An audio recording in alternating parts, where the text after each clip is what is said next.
Oke. Assalamualaikum warahmatullahi wabarakatuh. Waalaikumsalam warahmatullahi Selamat, wabarakatuh. selamat pagi semuanya. Semoga sehat selalu. Yang kami hormati Bapak Kepala Sekolah, yang kami hormati pula Bapak Ibu peserta diklat kali ini. Syukur alhamdulillah kami panjatkan kehadirat Allah Subhanahu wa taala yang telah melimpahkan rahmat dan hidayahnya sehingga in-house training ini bisa berjalan dengan lancar. Hadirin yang berbahagia, izinkanlah saya selaku pembawa acara atau moderator untuk menyampaikan susunan acara. Yang pertama adalah pembukaan, yang kedua adalah menyanyikan lagu Indonesia Raya, yang ketiga adalah sambutan kepala sekolah, yang keempat adalah pembacaan kurikulum vitae dari pemateri, yang kelima yaitu acara inti, yang keenam tanya jawab, dan yang terakhir penutup. Hadirin yang berbahagia, marilah kita buka acara IHT ini dengan berdoa sesuai dengan agamanya masing-masing atau dengan baca lafaz basmalah. Bismillahirrahmanirrahim. Ya. Terima kasih. Acara selanjutnya itu menyanyikan lagu Indonesia Raya. Dimohon hadirin berdiri.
Terima kasih, silakan duduk kembali.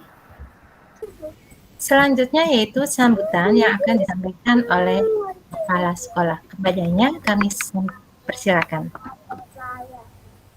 Baik, terima kasih Bapak Ibu semuanya. Sebelumnya, Assalamualaikum warahmatullahi wabarakatuh. Waalaikumsalam warahmatullahi wabarakatuh. Yang saya hormati Bapak dan Ibu guru di SMK tercinta. Puji syukur kepada Allah Subhanahu wa taala yang mana pada kesempatan ini yang telah memberikan rahmat dan hidayahnya sehingga pada kesempatan kali ini di SMK tercinta telah dilaksanakan yang namanya IHT atau in-house training. Mudah-mudahan pada kesempatan ini in-house training yang dilaksanakan di tahun ini bisa berjalan dengan lancar dan bisa diikuti oleh para peserta. Dan dengan mengucap bismillah, IHT tahun 2021 in-house training di SMK tercinta ini resmi saya buka. Dengan mengucap bismillah, saya resmikan dibuka. Bismillahirrahmanirrahim. Baik, demikian sambutan dari saya. Mudah-mudahan nanti Bapak Ibu sekalian bisa mengikuti IHT dengan baik dan selamat mengikuti IHT di tahun 2021 dengan hikmat dan cermat.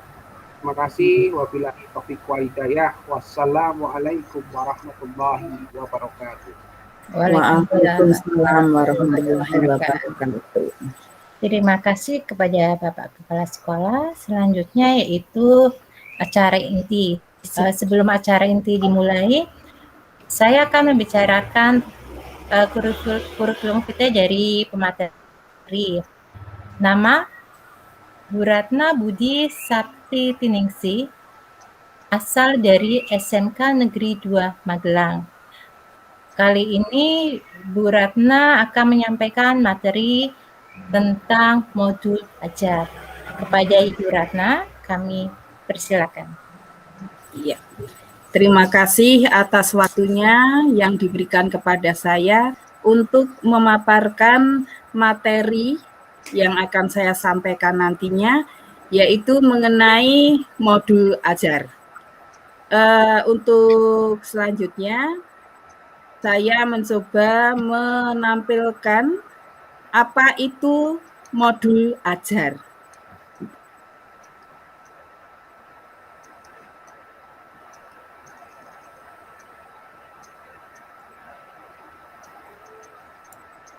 Sudah kelihatan Bapak Ibu?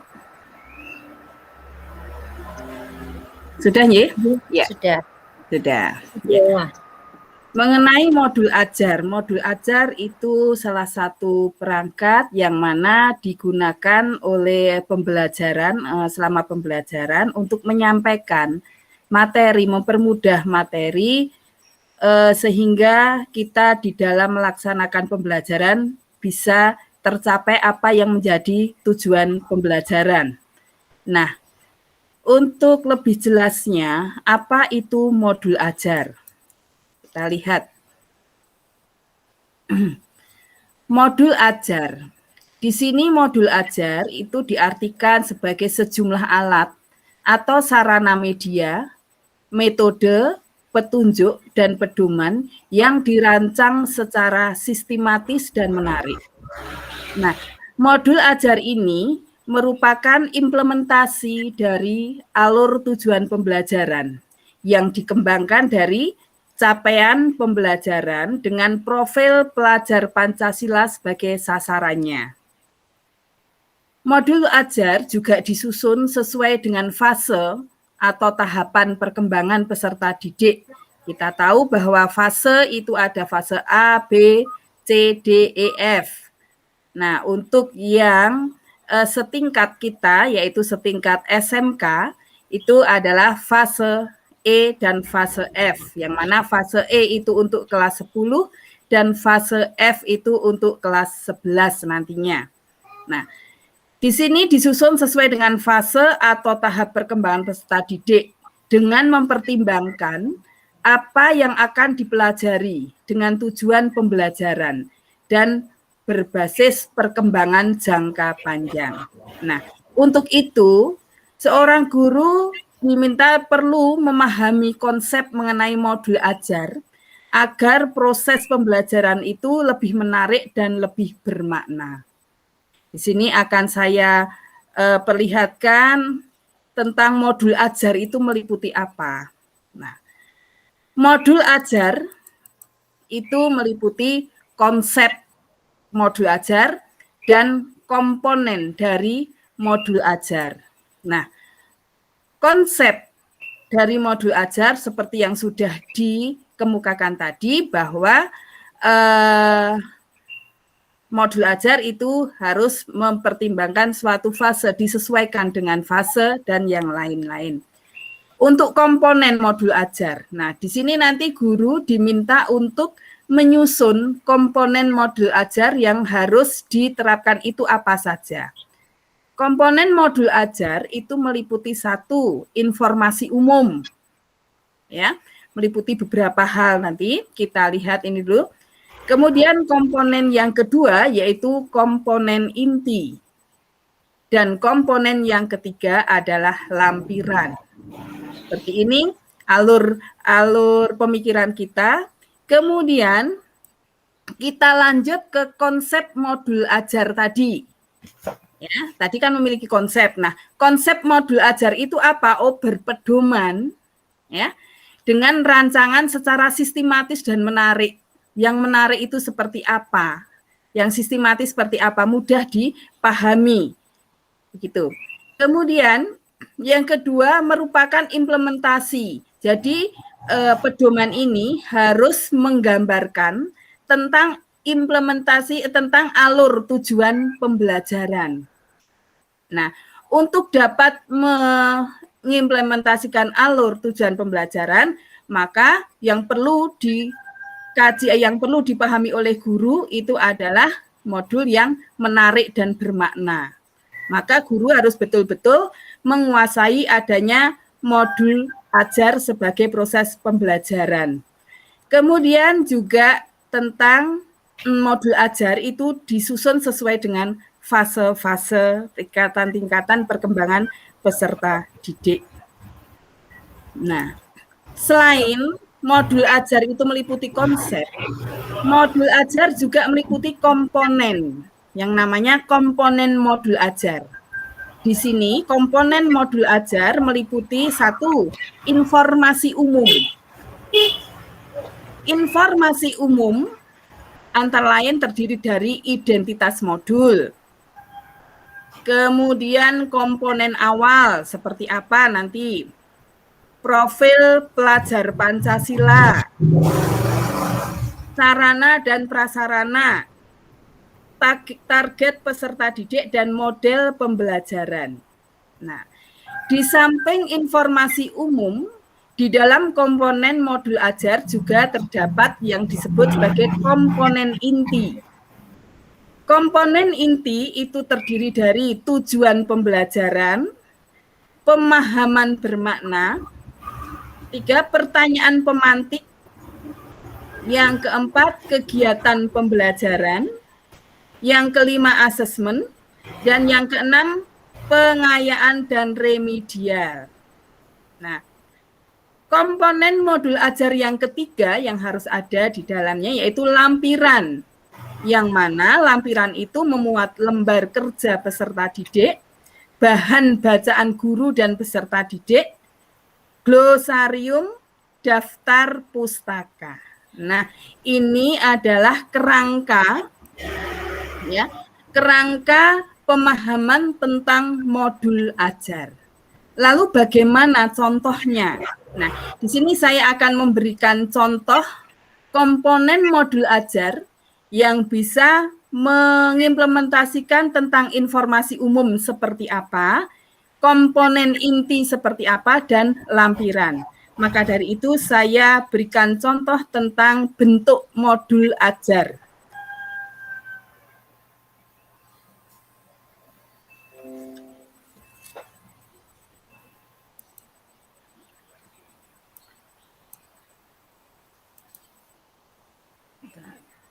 Ya.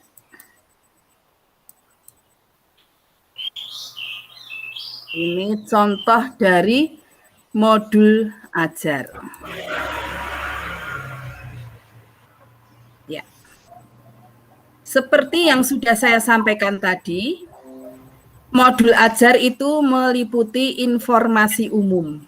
Nah, di sini informasi umum tadi terdiri dari identitas modul. Apa saja yang ada di dalam identitas modul?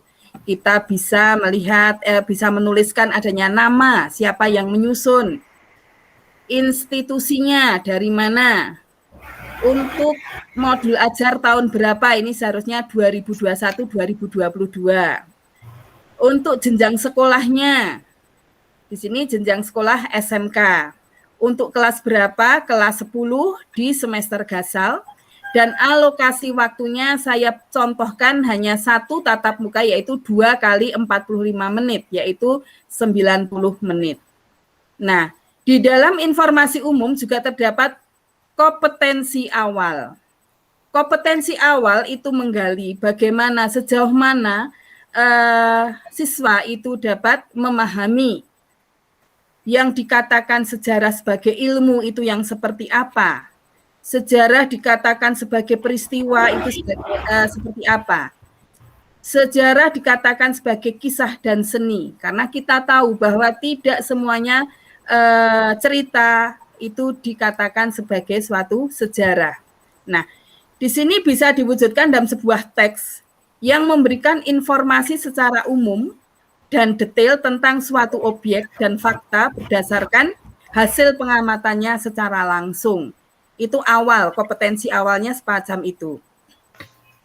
Kemudian juga terdapat profil pelajar Pancasila. Apa itu profil pelajar Pancasila? Profil pelajar Pancasila itu yang diharapkan oleh pemerintah agar pelajar itu terbentuk apa yang disebut iman. Beriman, bertakwa kepada Tuhan Yang Maha Esa dan berakhlak mulia. Di samping itu juga kebinekaan global, bergotong royong, kreatif, bernalar kritis, dan mandiri.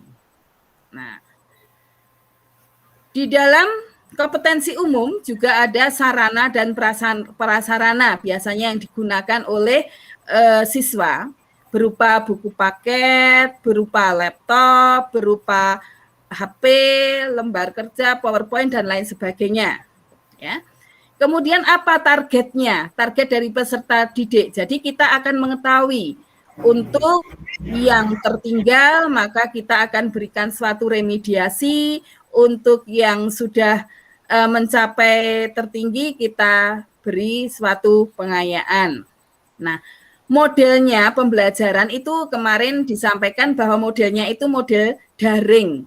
Karena sesuai dengan kondisi sekarang itu adalah kita daring, maka yang diterapkan adalah daring. Meskipun model yang digunakan di sini adalah discovery learning yang dipadukan dengan metode mind map atau mapping, yang mana setelah siswa itu mengetahui, nanti diwujudkan dalam bentuk atau hasil kerja mereka berupa mapping.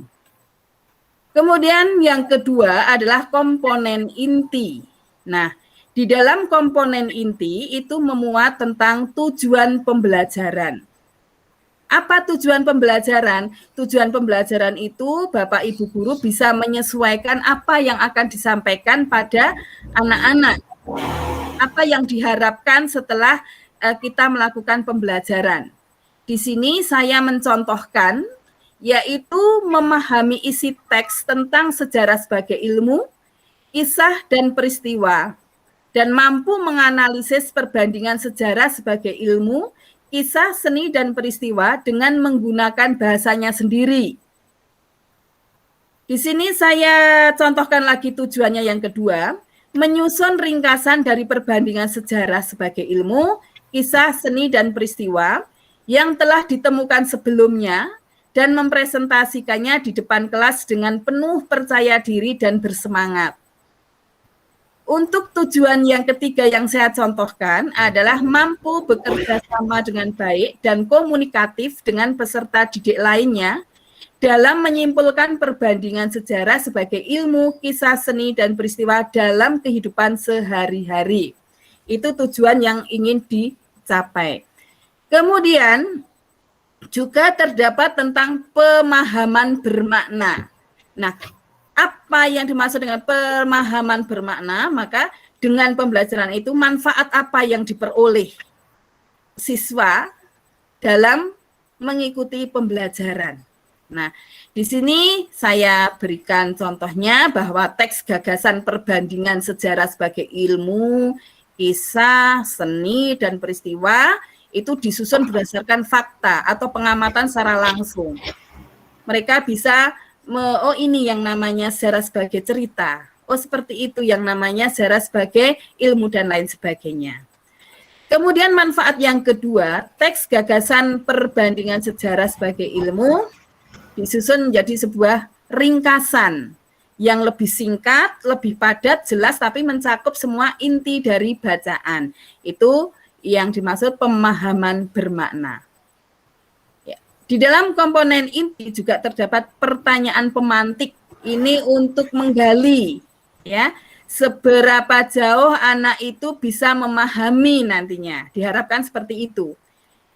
Adapun bentuknya adalah apakah teks hasil observasi itu bisa menunjukkan adanya perbandingan sejarah sebagai ilmu, kisah seni, peristiwa, ya, menurut pemahaman mereka masing-masing. Nah, kemudian dituangkan dalam kegiatan pembelajaran, yang mana kegiatan pembelajaran itu bertahap. Tahap pembelajaran pendahuluan. Pendahuluan itu biasanya dilakukan dengan memberikan salam, kemudian peserta didik merespon salam, berdoa, menanyakan kehadiran siswa, siapa yang sakit, yang tidak hadir hari ini, kenapa, dan lain sebagainya. Itu ada pada kegiatan pendahuluan, yang biasanya itu dilakukan tidak lama, cuma kurang lebih 10 menit gitu. Kemudian juga peserta didik diberikan pertanyaan pemantik. Itu. Selain pendahuluan, ini ada kegiatan intinya. Kegiatan inti itu dilakukan kalau tadi 90 diambil 10, ya kurang lebihnya ya 70 menit itu untuk kita memberi rangsangan, stimulation. Peserta didik memperhatikan tayangan contoh sejarah sebagai peristiwa, itu seperti apa. Nah, nantinya peserta didik membaca dan menganalisis sejarah sebagai peristiwa, seni, kisah, ilmu. Nah, ini karena sudah ada tayangan stimulus tadi. Sehingga di sini juga mencermati pemahaman sejarah sebagai peristiwa, kisah, seni, dan ilmu. Pernyataan atau identifikasi masalah itu setelah stimulation ya. Di sini mencari ciri-ciri sejarah sebagai peristiwa yang seperti apa. Ciri-ciri sejarah sebagai kisah itu seperti apa, dikatakan sebagai kisah. Ciri-ciri sebagai ilmu, seni itu seperti apa. Nah, peserta didik dari ciri-ciri sejarah itu ya bisa menyusun laporan hasil analisa yang dia pahami, yang dia peroleh. Menyusun laporan sebagai peristiwa itu seperti apa. Nah, dilanjutkan dengan pengumpulan data atau data collection. Pengumpulan data itu peserta didik mendiskusikan perbandingan sejarah sebagai tadi peristiwa itu ya. Peserta mendiskusikan ya dengan teman sebangku. Baru kemudian diolah datanya atau data processing. Di sini peserta didik dapat menyimpulkan perbandingan sebagai sejarah itu. Pembuktiannya, peserta didik bersama-sama dengan guru membahas hasil pekerjaannya.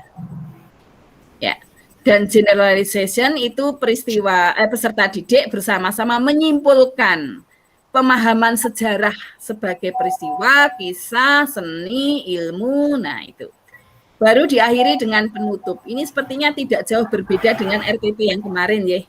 Nah, penutup sama saja. Guru memberikan pertanyaan kepada peserta didik untuk mendapatkan umpan balik dari hasil pembelajaran hari ini.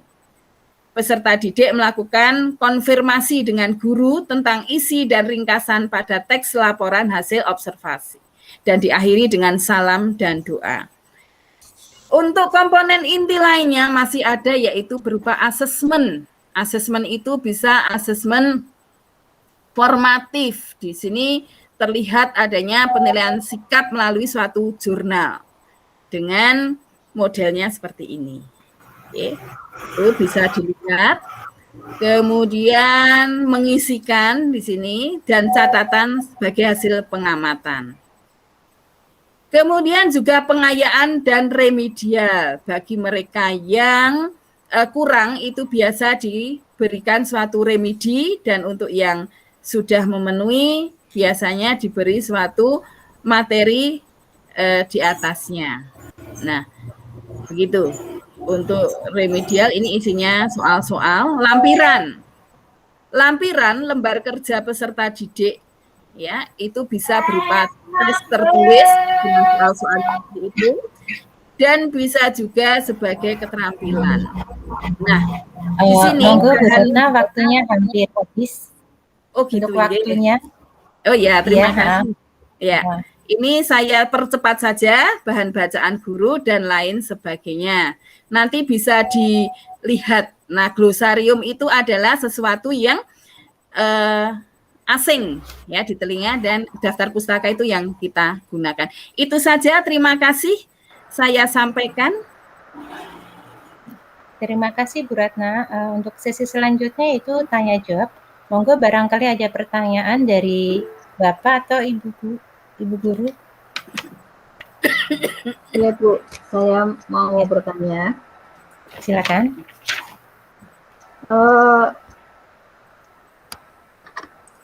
Untuk kegiatan diskusi ataupun presentasi, apakah itu bisa masuk dalam suatu assessment, Bu?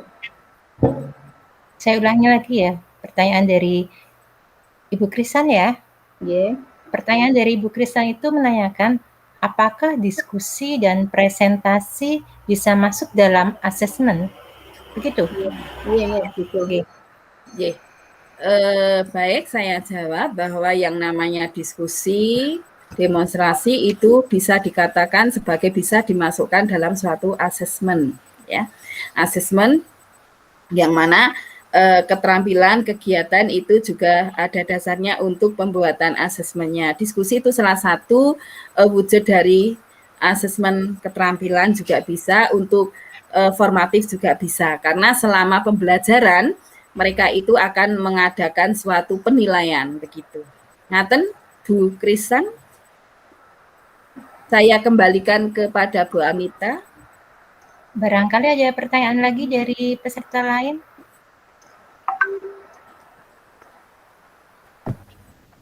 Saya mau coba tanya. Silakan Pak. Ya, luar biasa Ibu, terima kasih banyak ini untuk sumber materinya sangat bagus, dan mudah-mudahan nanti bisa diaplikasikan kepada rekan-rekan guru di peserta kami. Yang ingin saya tanyakan, kalau dulu itu saya mengenal sebutannya dengan RPP, Bu. Ya. Kalau sekarang itu apa memang benar diganti, ada perubahan dengan sebutan modul ajar seperti itu, Bu? Atau tampilannya memang sebenarnya sama, cuman penyebutannya yang ganti, atau bagaimana, Bu? Terima kasih. Oke, terima kasih Pak Wiwin. Pak Wiwin menanyakan mengenai apakah RPP itu sama dengan modul ajar untuk kurikulum yang sekarang ya Pak? Iya.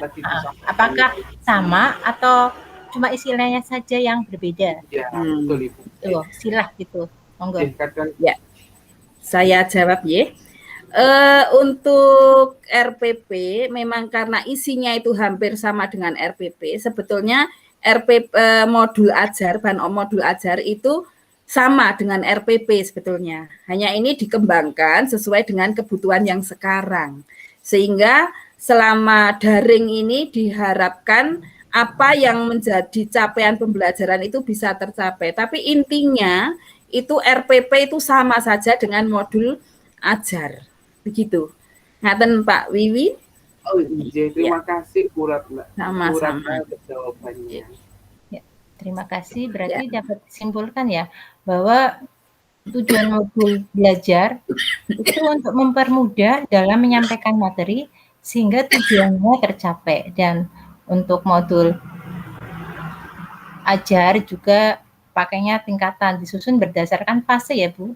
Fase E untuk kelas 10, sedangkan fase F itu untuk kelas 11 dan kelas 12. Itu saja. Cukup ya? Atau sudah? Ya. Terima kasih atas penyampaian oleh Ibu Ratna. Kemudian acara yang terakhir menutup ya. Demikian serangkaian acara in-house training. Mohon maaf barangkali dalam selama penyampaian ini ada kata-kata yang salah. Ya. Marilah kita tutup acara kali ini dengan mengucapkan lafaz hamdalah. Alhamdulillah. Alhamdulillahirobbilalamin. Terima kasih. Wassalamualaikum warahmatullahi wabarakatuh. Waalaikumsalam Waalaikumsalam warahmatullahi wabarakatuh.